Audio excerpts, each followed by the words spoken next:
Hi friends, BrahMos academy के YouTube channel में आपका वेलकम। मैं सरुण कुमार। सभी स्टूडेंट पेरेंट्स को पता है 7 दिसंबर राष्ट्रीय मिलिट्री स्कूल का एग्जाम हुआ है और सभी स्टूडेंट का सबसे बड़ा मेजर डाउट ये है कि सर रिजल्ट के बाद इंटरव्यू की प्रिपरेशन के लिए कितना टाइम दिया जाएगा और इंटरव्यू की प्रिपरेशन कैसे करनी होगी, कहाँ से करनी होगी और कौन से मिलिट्री स्कूल में क्या क्वेश्चन पुटअप किया जाएगा, कितने बच्चों को इंटरव्यू के लिए कॉल होगा, कितने मार्क्स वाले बच्चों का होगा। बहुत सारे ऐसे छोटे छोटे जो डाउट हैं जो इस कॉमन वीडियो में मैं आपके कंप्लीट करने वाला हूं। इस वीडियो को देखने के बाद आपके कोई भी डाउट है मिलिट्री स्कूल के रिलेटेड नहीं होने वाला है।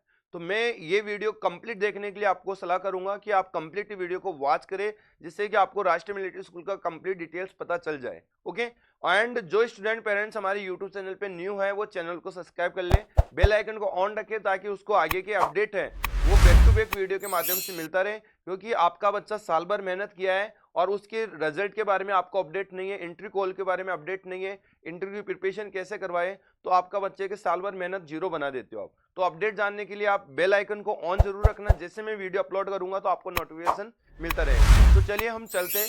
यहाँ आपको इस थंबनेल से क्या नजर आ रहा होगा, इसमें एक बात तो ये क्लियर होगी कि आरएमएस के रिजल्ट के बाद आपको इंटरव्यू की प्रिपरेशन के लिए कितना टाइम मिलेगा। ओके, ये काम क्लियर होगा इसमें, और मैं इसमें सारी चीजें क्लियर करूंगा, एक ही चीज क्लियर नहीं करूंगा।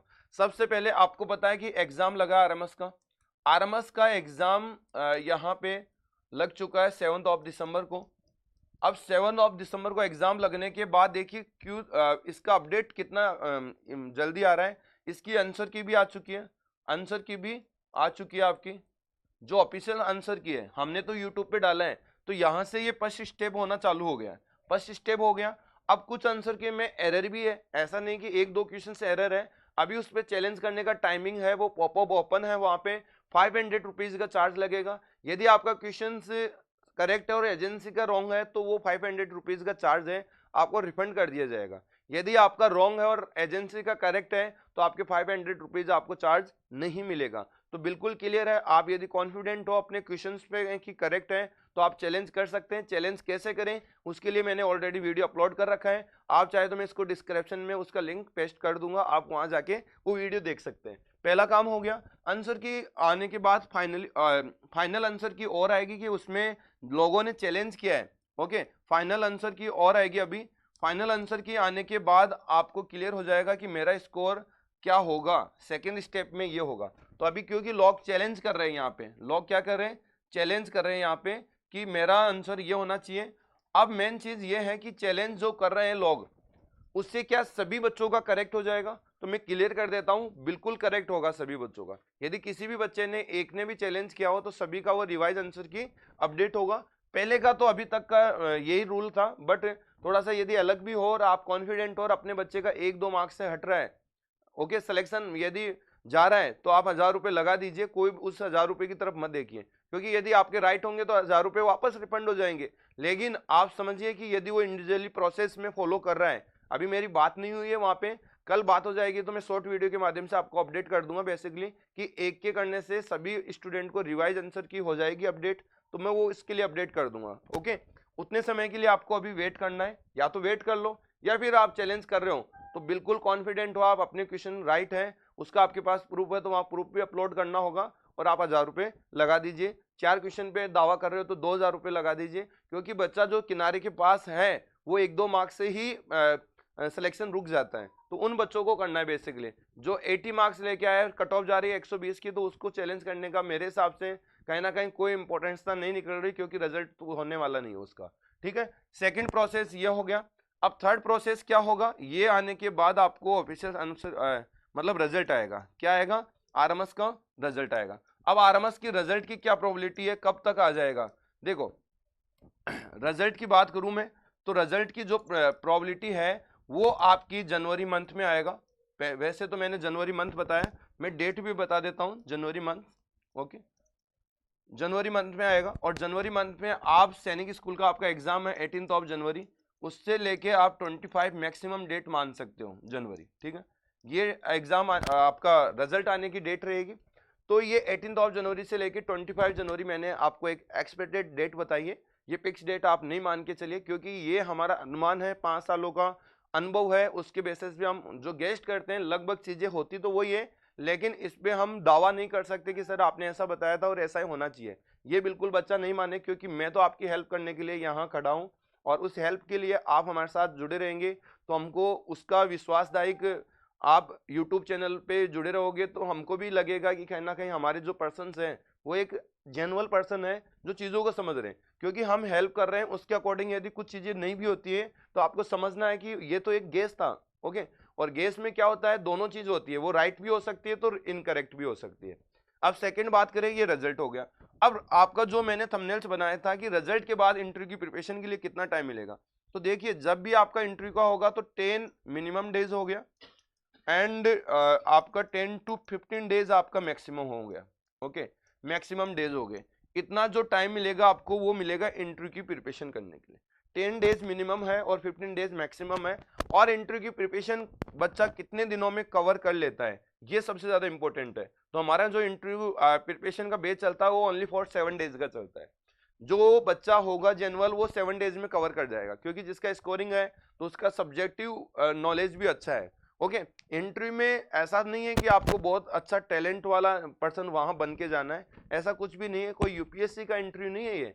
ओके, ये जेनुअल स्टूडेंट का इंटरव्यू है जो एंट्रेंस एग्जाम में आपकी मेंटली को परखना चाह रहे हैं कि आपकी मेंटेलिटी कितनी शार्पनेस है और कितना कमांड पे आप कितना पॉजिटिव जवाब दे सकते हो। ओके, बाकी आपका पूरा व्यवहार जानते हैं, क्योंकि जो वहां पे जो सीट पे आपका बैठ के इंटरव्यू ले रहे हैं वो बच्चे के चेहरे से भी पकड़ कर लेते हैं कि ये बच्चा क्या है। ओके, जरूरी नहीं है वहां इंटरव्यू में अच्छा परफॉर्मेंस आपका देखा जाता है, नहीं, आपका कॉन्फिडेंस, आपकी पर्सनैलिटी, आपका बोलने का तजुर्बा और आपके जो क्वेश्चन पूछ रहे हैं उसमें आपने क्या सोच के जवाब दिया, ये सब ही एंट्री होता है। तो इसमें 5-6 चीज़ों पे बात होती है। एक सेल्फ इंट्रोडक्शन आ गया जिसमें हॉबीज है आपकी क्या है, यही उसके नेगेटिव पॉजिटिव दोनों जवाब पूछे जाएंगे। आपका पर्सनैलिटी पे आ गया, आप हॉस्टल में आरएमएस में कैसे रहोगे, यदि आपकी ये समस्या है, सीनियर परेशान किए तो आप क्या करोगे, ऐसे जवाब आपको पूछा जाएगा। आरएमएस आप अजमेर में इंटरव्यू के लिए गए तो आप आरएमएस कौन सा ज्वाइन करना चाहते हो 500 में, और वो ही क्यों ज्वाइन करना चाहते हैं, रीजंस आपको बताना पड़ेगा। और आरएमएस में आना क्यों चाहते हो, आप सिविल स्कूल में क्यों नहीं पढ़ना चाहते।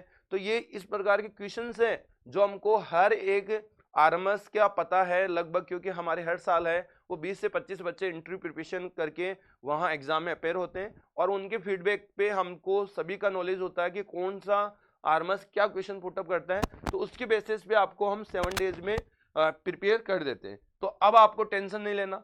अब जो मेन फोकस है वो आपका अभी किस पे करना चाहिए, सैनिक स्कूल के एग्जाम पे करना चाहिए। किस पे करना चाहिए बेटा, सैनिक स्कूल की एग्जाम पे, ठीक है। क्योंकि जब आप दोनों चीजों को कवर करने का प्रयास करोगे तो एक चीज, दोनों ही चीज आपके हाथ से निकल सकती है। तो पहला प्रयास आपका सैनिक स्कूल के एग्जाम पे, क्योंकि 2 वे आपके पास होना चाहिए, एक वे क्लोज हुआ तो दूसरा वे आपके लिए भविष्य के लिए ओपन रहे। ओके, तो ये आप इस पे फोकस करिए। इंटरव्यू की प्रिपरेशन आप हमारे ऊपर छोड़ दीजिए या आप जिस पे विश्वास करते हो उसके ऊपर डिपेंड कर दीजिए, क्योंकि इंटरव्यू की प्रिपरेशन अभी से स्टार्ट करोगे तो इसका कोई सेंस नहीं निकलता है, क्योंकि नई नई चीजें और ताज़ा ताज़ा चीजें वहां बताने में ही मजा आएगा और उसी में कॉन्फिडेंस झलकेगा। ठीक है बच्चा, तो जो गार्जियंस, जो स्टूडेंट मेरा वीडियो देख रहे हैं वो सभी बातों को, इन बातों को फॉलो करके जाना है। अच्छा, जो इंटरव्यू के लिए कितने टाइम्स बच्चों को पास किया जाएगा, ये भी एक बच्चे का डाउट था कि जैसे सीट कितनी है। सबसे पहले क्लास 6 के लिए मैं सीट की बात करूं तो वो है बेटा आपका 660 सीट, ओके, 360। और क्लास 9 के लिए मैं बात करूं तो वो है आपकी 150 सीट, ओके, अराउंड। तो यहाँ पे 3 गुना बच्चों को बुलाया जाएगा, यहाँ पे 3 और यहाँ पर भी 3, मतलब यहाँ 450 स्टूडेंट हो गए। और यहाँ पे मैं बात करूँ तो इसको इंटू करूंगा, 18 का 8 होगा, 9 और 10, 1080 स्टूडेंट, इन बच्चों को इंटरव्यू कॉल किया जाएगा। अब आप बोलोगे सर सीट तो 360 ही है। अब आप सोचो कि 360 सीट तो है, लेकिन 360 बराबर बच्चे बुलाएंगे तो क्या सभी बच्चे फिट रहेंगे, कुछ के पास डॉक्यूमेंट्स नहीं रहेंगे, कुछ मेडिकल आउट हो जाएंगे। तो वो क्या करते हैं, पहले से ही 3 गुना बच्चों को रिजर्व कर लेता है इंटरव्यू देके, ताकि इंटरव्यू के लिए नहीं बुलाएगा वो। फिर जो बच्चे यहाँ पे, अब क्या होगा, इंटरव्यू इन बच्चों का लगेगा और उनको कोई रिजल्ट नहीं बताया जाएगा कि इंटरव्यू में कितने मार्क्स आए। हाँ, लेकिन जिस प्रकार से अपडेट कर रही है एजेंसी, तो मेरे को बिल्कुल ही प्राउड फील हो रहा है कि ये एजेंसी आपको इंटरव्यू तक का मार्क्स बता सकती है कि इंटरव्यू में आपके कितना रिजल्ट बना है। ओके, तो ये चीज भी आपको मिल सकता है, लेकिन उसके लिए तो आपको बैक टू बैक वीडियो में डाल ही दूंगा। आपको टेंशन करना क्या है, आपको तो यूट्यूब को सब्सक्राइब करके रखना है, बटन को दबाना है और आपको बेल आइकन को ऑन रखना है जिससे कि आपको अपडेट मिल जाएगा। ओके, आपका काम इतना ही है, पूरा काम तो बाकी मैं कर रहा हूँ आपके लिए, तो टेंशन किस चीज़ की। ठीक है, आपका बच्चे का यदि हमने ये जिम्मेदारी उठाई है अपडेटों की यूट्यूब पे, तो बिल्कुल पूरा अपडेट देने का प्रयास करेंगे। अब देखिए यहाँ पे अपन बात करें, अब इन 3 गुना बच्चों को बुला लिए, अब इंटरव्यू देखें, इनको 3 गुना बच्चों में उन्हीं को बुलाया जाएगा जो टॉप स्टूडेंट रहेंगे, किसके बराबर, 360 के इक्वल सीटों के बराबर। इनमें से टॉप कौन रहा, टॉप कैसे रहेगा, क्लास 9 के लिए 50 मार्क्स का इंटरव्यू रहता है, इसके लिए 20 मार्क्स का इंटरव्यू होता है। ठीक है, इसके लिए 20 मार्क्स का और इसके लिए, ठीक है, इसके लिए 20 और इसके लिए 50। और रिटर्न एग्जाम कितने का हुआ, इसके लिए 200 का, मतलब 250 में होगा टोटल कट ऑफ, और इसका 150 का, इंग्लिश का क्वालिफाई होता है तो 170 में से कट ऑफ निकल के आएगा। अब 170 में से हाईएस्ट जो स्कोर करेगा उनका इंटरव्यू कॉल होगा 360 सीटों के लिए, क्योंकि 360 सीट ही और 360 स्टूडेंट को ही बुलाएंगे, क्योंकि उनकी प्रोबेबिलिटी क्या रहती है पता नहीं है, सभी फिट हो, तो उस प्रोबेबिलिटी के बेसिस पे बुलाया जाता है। तो ये इतना बुलाएंगे, लेकिन हमको पता है इतना बच्चे वहाँ मतलब मेडिकल क्लियर नहीं कर पाते। मेडिकल होगा 3 बच्चों पे 1 बच्चा क्लियर करेगा। देखो ऐसी सिचुएशन आती है। अब आप बोलोगे सर मिलिट्री स्कूल में ऐसा क्या होता होगा कि 3 बच्चों पे 1 बच्चा फिट होता है, ज़्यादा से ज़्यादा मैक्सिमम 2 मान सकते हो। 300 बच्चे लेंगे तो 100 बच्चे तो डिस्क्वालीफाई होंगे मेडिकल में। बहुत सारी जनरेशन ऐसी हो गई कि चश्मा लग जाता है कम एज में, आंखें, टीवी, मोबाइल, ऐसे इंस्ट्रूमेंट, डाइट वगैरह, तो इससे क्या होता है कि अपने जो बॉडी के अंदर जो न्यूट्रिशन की कमी होती है, जो हमको जेनुअल तरीके से पता चल ही नहीं पाती है, जब हम मशीन पे हमको चेक किया जाता है, टेस्ट किया जाता है, मतलब पूरी चीज़ों को चेक करके उनका रिजल्ट आता है, तो पता चलता है कि हमारे अंदर हीमोग्लोबिन कम है, आँख में हाइड्रोमाइपिया, माइपिया, इस प्रकार की डिजीज है। जब तक हमको पता ही नहीं चलता, क्योंकि हम जेनुअल तरीके से, सबको पता है मोबाइल देखने से अपनी आंखें धुंधली हो रही, ऐसे कुछ भी नहीं होता बेटा। वहाँ पे आपका ब्रीफली मेडिकल चेक किया जाएगा, क्योंकि आप एक इंडिया के ऐसे जो सेवा देने के लिए नागरिक तैयार हो रहे हो, जो लेफ्टिनेंट की पोस्ट पर मिनिमम एंट्री होगी आपको 12th पास करने के बाद।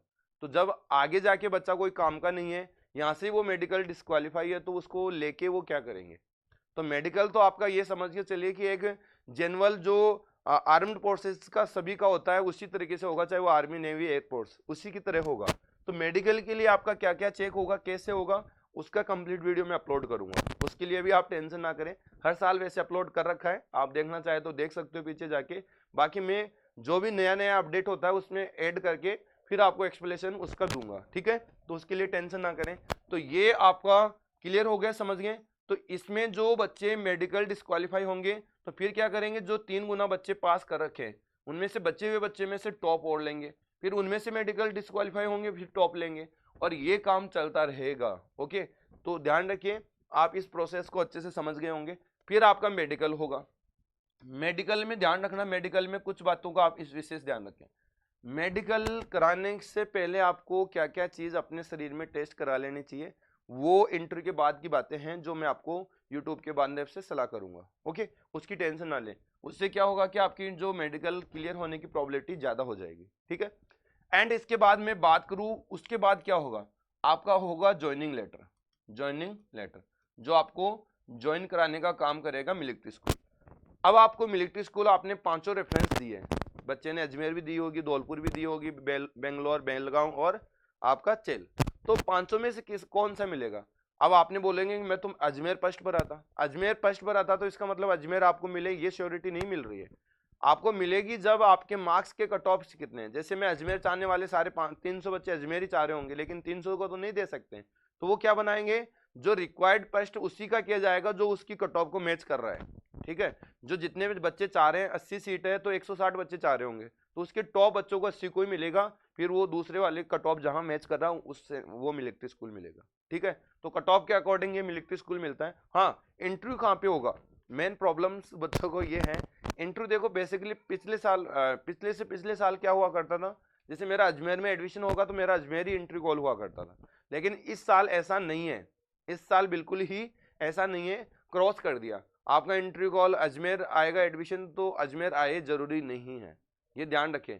अजमेर भी आ सकता है तो आपका धौलपुर भी आ सकता है, बेलगांव भी, बेंगलोर भी, फिर आपको अपने मार्क्स के अकॉर्डिंग मिलेगा, ठीक है, मार्क्स के अकॉर्डिंग मिलेगा। तो इंटरव्यू के लिए कहीं भी आपको बुला सकते हैं, लेकिन जाना पड़ेगा आपको मिलिट्री स्कूल में। 500 मिलिट्री स्कूल में एक में आपका आएगा, ठीक है। उसके बाद आपने इंटरव्यू क्लियर कर लिया, मेडिकल क्लियर कर लिया, तो डॉक्यूमेंट्स वेरिफिकेशन होंगे। डॉक्यूमेंट्स वेरिफिकेशन के बाद आपका जो मिनिमम चार्जेस है फीस का 30,000 से लेके 45,000 के बीच में होगा, ओके। वो आपको पे करना है और फिर आपको एक दिन एडमिशन दे दिया जाएगा, आपका जॉर्जियंस नंबर दे दिए जाएंगे। उसके बाद आपका बुलाने का टाइम रहेगा, सभी स्टूडेंट को एक साथ बुलाएंगे और फिर आप अपनी जर्नी को एक ऑफिसर बनाने की जर्नी में आपको लग जाना है। तो ये प्रोसेस जो मैंने आपको एक्सप्लेन किया है कहीं ना कहीं आपको हेल्प करेगा कि आगे क्या होगा, कैसे होगा। तो बिल्कुल ही आप समझ गए होंगे, अब बिल्कुल टेंशन नहीं रही होगी आपको। और आगे का जो भी प्रोसेस रहेगा तो फिर मैं हूँ आपके साथ खड़ा, बिल्कुल अपडेट करता रहूँगा। वैसे तो मैं कोई अपडेट मिस करता नहीं हूँ, मैं उससे ज़्यादा ही आपको अपडेट क्लियर करने में लगा रहता हूँ, क्योंकि जो चीज़ें आगे की है वो पहले ही आपको मैं अपडेट कर रहा हूँ। जैसे कि ये चीज़ आपको आगे बताने की है, बट मैं अभी से आपको क्लियर कर दिया ताकि आपके सारी चीज़ें क्लियर है, ओके। और जहाँ तक मेरा सोचना है ये वीडियो आपको बहुत ही पसंद आया होगा। तो पसंद आए तो चैनल को मतलब वीडियो को लाइक करें और कमेंट बॉक्स में आप कमेंट करें। यदि आपका कोई और भी डाउट है उस पर मैं वीडियो बनाऊंगा और आपका बिल्कुल हेल्प करूंगा। उतने समय के लिए मेरे को दीजिए इजाज़त। जय हिंद, जय भारत।